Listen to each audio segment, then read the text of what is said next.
Tani student në drejtimin shkenca politike Lorik Hysenaj u kthye për vizitë në shkollën kontejner në lagjen Kodra e Minatorëve në Mitrovic të Veriut. Në këtë ambient të improvizuar që nga pas lufta si pasojë e uzurpimit të objektit të shkollës Aziz Sulejmani nga serbët, Loriku ndoqi mësimin deri më 2017 kur diplomoi. Teksa tha se kushtet dhe rrethanat e vështira nuk i dekurajuan asnjëherë, ai shprehet i lumtur që më në fund në këtë lagje ka nisur ndërtimi i shkollës së re.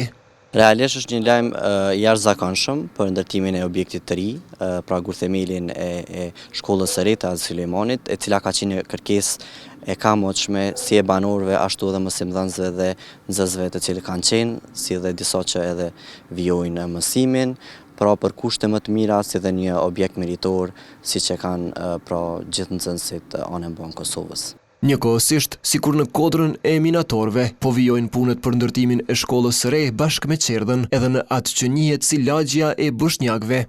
Përfundimi i punëve të parapara të zgjasin 18 muaj dhe funksionalizimi i këtij institucioni do t'u jep të nxënësve shqiptar në këtë qytet për herë të parë që nga viti 1999 mundësinë e shkollimit në këtë lagje në veri të lumit Ibër.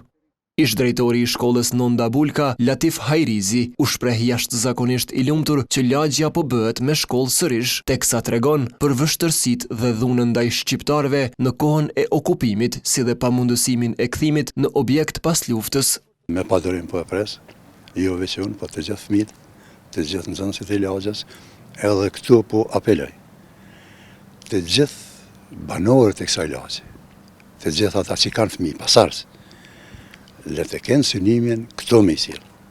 Këto duhet marrë, sepse kjo për këta fëmijë të kësaj lagje këtu po ndërtohet.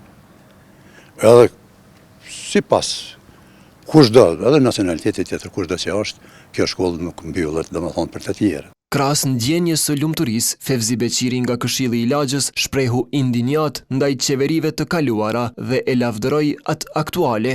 Këto shqiptarët nuk kanë pas drejt të futen derisa ka ardhur qeveria Kurti dhe i ka marrë këto objekte që janë publike, i ka kthyer në shtetin e Kosovës me ligj edhe me kushtetutë Kosovës.